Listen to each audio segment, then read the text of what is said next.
మోంతా తుఫాను వల్ల రాష్ట్రంలో 5,265 కోట్ల మేర నష్టం సంభవించినట్లు ప్రాథమికంగా అంచనా వేశామని ఏపీ ముఖ్యమంత్రి చంద్రబాబు ప్రకటించారు.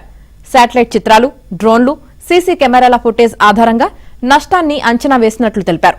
ఈ తుఫాన్ రియల్ టైంలో పర్యవేక్షించి ముందు జాగ్రత్తతో నష్టాన్ని భారీగా తగ్గించగలిగామని, ప్రభుత్వ చర్యలకు టెక్నాలజీ బాగా ఉపయోగపడిందని చెప్పారు.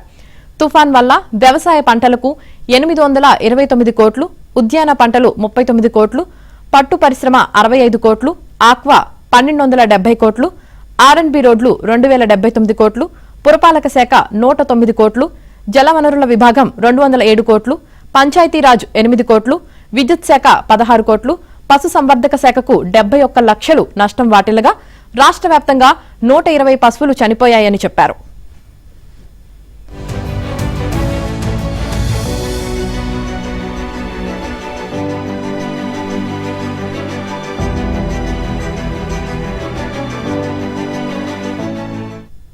ఇక త్వరలోనే నష్టాన్ని పూర్తి స్థాయిలో అంచనా వేసి కేంద్రానికి నివేదిక పంపుతామన్నారు. మోంతా బీభత్సాన్ని సృష్టిస్తుందని, దాని గమనాన్ని బట్టి ముందుగానే అంచనా వేశామని చెప్పారు. తుఫానును ఆపగలిగే అవకాశం లేకపోయినా వీలైనంత వరకు ప్రాణ, ఆస్తి నష్టాలను నివారించగలిగాం. ఆ దిశగా 5 రోజులు రేయింబవళ్లు యంత్రాంగం పనిచేసింది.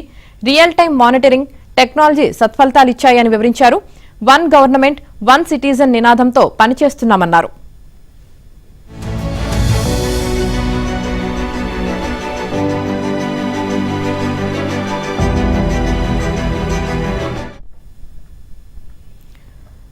విపత్తులను ఎదుర్కొనేందుకు మోంతా తుఫాన్ అనుభవంతో ఓ మాన్యువల్ తయారు చేస్తామన్నారు సీఎం చంద్రబాబు.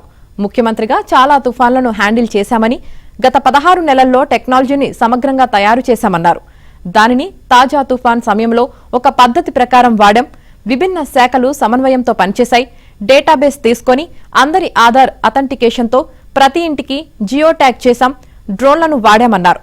వాతావరణ శాఖ ఇచ్చే సమాచారాన్ని అందించి తుఫాను కదలికలను గమనించి ఎన్డీఆర్ఎఫ్, ఎస్డీఆర్ఎఫ్, పోలీస్, ఫైర్ ఇంజిన్లను సిద్ధం చేశామన్నారు. తుఫాన్ చాలా సమస్యలు సృష్టించి దాగుడు మూతలాడింది.